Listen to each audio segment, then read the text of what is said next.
All right, welcome back to Pastors. This is part 2 of what's been going on in our congregation over the past several months. A lot of stuff has been happening. A lot of stuff has been missed, but we just kind of wanted to let everybody know what's been going on in people's lives. We stopped last time with some babies, and we'll start right back up where we left off. Mike, you want to take over the vacation? Yeah, it's very good to know that the pandemic did not totally eliminate everybody's vacation. So we don't have a lot of slides in this department, but we do have one beautiful slide, and this is from the Rusticus Potts family, and this is Lake Masaki, and clearly a beautiful lake, a beautiful time. And so we know that there were more kind of vacations out there. And we're just glad people were able to enjoy the summer, which, in spite of the pandemic, was a beautiful summer. Yeah. This is true. Yeah. We did have an across the country move. Many of you probably know that Mike and Joan Staub moved to Seattle, and they are living in, I believe it's the one on the right, that lime green looking condo right in Seattle. They have some kids there and some grandkids now, and they just wanted to be close. And I'm sure the kids are going to enjoy that. The grandkids are going to enjoy that. So yeah, a lot of the summer was just selling the house. They said getting packed, moving to Seattle. They're less than a block away from their daughter. So what a gift for everyone involved. And they just said, I'll read their note. We've loved being a part of Woodlawn for the last 38 years.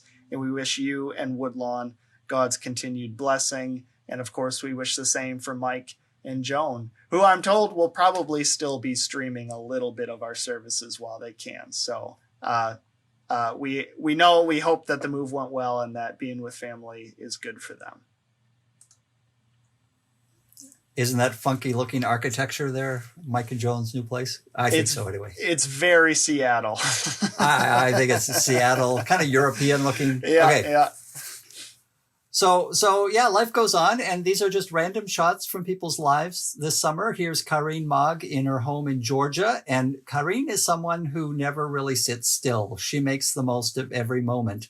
And so this summer, there are a lot of blackberries in her neighborhood. She picked them, she jarred them, and now there's all this jelly. She has blackberry jelly. It's delicious. We have at least one or two of those at our home. Thank you, Karine. Sheila Lautenbach, she got her knee repaired. It had been replaced a while back, but something was not quite right. And so they had to go back in and replace things and, repair things, really, I should say. Tom described it as putting in a new washer between a joint. And I think, but maybe that's a good way of describing it. The joint was causing pain. They went in, they put some spacer in there, and now it is healing. And Sheila was at our outdoor service. So way to go, Sheila. Keep up the good work. Hope all the healing goes well. Yes. Here is the Chung family, Hansun, and the Choi, I should say, family. And they were able to get to, this is a park somewhere. I think it may even be a Hofmaster. But notice how Hansung is still studying with his books while the kids, and that is Boaz and Sheehan, are having lots of fun. And of course, Mina, the more shy one, is the one behind the camera. But glad to see that they got out into the beautiful outdoors this summer. Yeah. May this be a warning to anybody who's considering getting their PhD. The work is never done. Yes. Here's Al and Jeanette Smith, and Al looks a little sad beside his golf clubs because, he gave up golfing this summer. After golfing for many years, it just was time to put away the clubs. So Al, I'm sorry about that. And, but you have many years of memories, and now they do things like take care of the gardens around their home on the Breton campus. So there's Jeanette watering some of the flowers there by her place. And I think the next slide is they had a new little great grandson, and his name is Hendrik. So I know we had some baby pictures already, but this is yet another baby picture. So congratulations to Jeanette and Al and the new grandson, great grandson, Hendrik. All right. The next slide is, I believe, Gerard Venema in his home-built kayak. He built that himself. Cedar strip on the top, plywood on the bottom. Beautiful, handcrafted kayak. Right there, Reed's Lake, where they live. And then there's Pat and Gerard and some of the grandkids. And let me just say that there's a brand new grandson that was born just a few days ago to Dan and Ann. And his name is Matthew Bishop. So they have a new grandchild to add to this picture. You know, with joys in life also comes sorrows. And I think we had let the congregation know that Gerard's sister, Laura, in Germany, has this rare but serious form of cancer. He just learned today that his sister, his youngest sister, passed away at the age of 63 in Germany. So condolences to Gerard, Pat, and the whole extended Venema family. All right. The next slide is Phyllis Grunhout at her residence at Railside, watching via live stream the funeral service of her sister, Joyce Personaire. That is Kevin Personaire's mom and Mary Van Stee's mom. Phyllis, of course, couldn't be there at the funeral in the Chicago area herself, but she was able to be there in spirit and watch the service via live stream. And you know, so many of us know that reality. Thankfully, there's technology to still help us bring us to places we really want to be.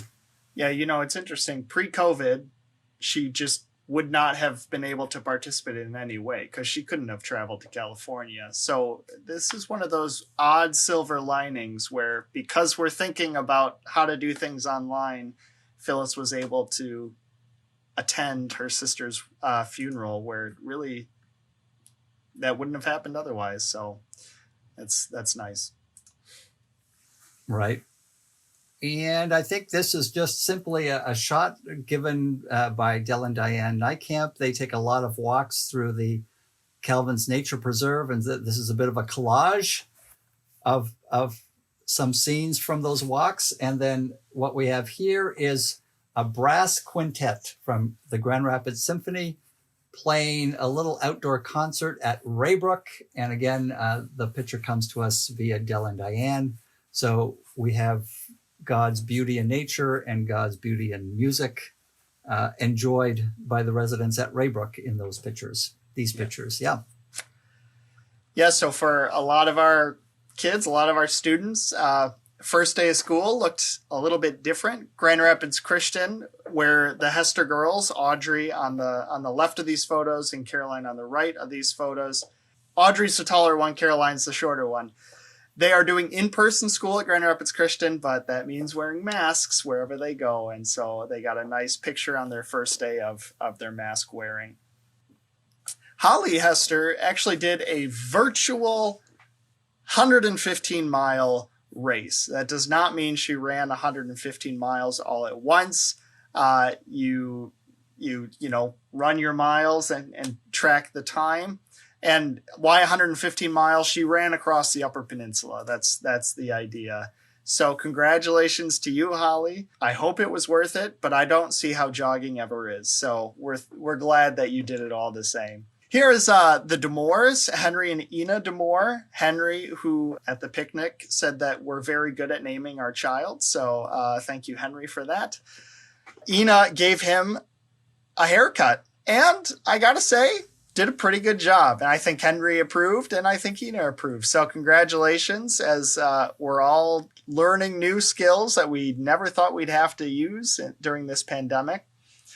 And then, of course, Jigsaw Puzzles has taken some of their time, a lot of their time, which is a nice sort of relaxing way to do things. and catching up on 10 years of scrapbooking, she says, Ina says, for the grandkids. She also put all the letters her mother-in-law returned to her before she died on the computer as a way of just sort of tracking family history. So that must have been a very interesting and very kind of fun project to do as well. And then some more pictures from the Damours. They also are taking a lot of walks, and they've got masks, of course, because that's important. It is kind of a new fashion statement, isn't it? You have to think about the shirt you're wearing, the pants you're wearing, the hats you're wearing, and now the mask that you're wearing. So, yeah. And then they have a nice little garden balcony going on there, which it clearly looks like is going pretty well. This here you may recognize is Hank Post. Hank plays, of course, the trumpet for our church. He's a very good trumpeter. And every Sunday morning at 11:15 for a couple of months, he would, sort of serenade the residents at Raybrook with hymns, and people would sing along. A nice little Sunday tradition when people were just sort of trapped in their rooms and missing a lot of community, and of course a lot of those church hymns that we all love to sing on Sundays. I believe this is our last photo, and it's a special photo and a fun photo. Those of you may recognize raising his hand there. That is Sasha Pavlovska. That's Elena Tully's father, who was just sworn in Detroit as a new U.S. citizen. So congratulations to Sasha. It obviously was not the ceremony they thought they were going to have. So it was stay in your car, they read you a thing, you say I do, and you drive away. But nevertheless, he is officially a U.S. citizen. He's very proud of that, as he should be. He also, him and his wife, just bought a new house. And so they are in the process of getting that ready. And I'm told hope to move in within a week or two. So some very big things happening in their life. And we're glad that they got to do that. And I'm told also his wife hopes to become a U.S. citizen in the near future here as well. As somebody who did the thing that Sasha Olana's dad did, that is so different than what you normally do. And so, yeah, it's quite an experience. Hey. Thank you all for sending the pictures. Send more if you'd like. We can do more of these videos. It is kind of fun just to share in what's going on in each other's lives. And stay safe.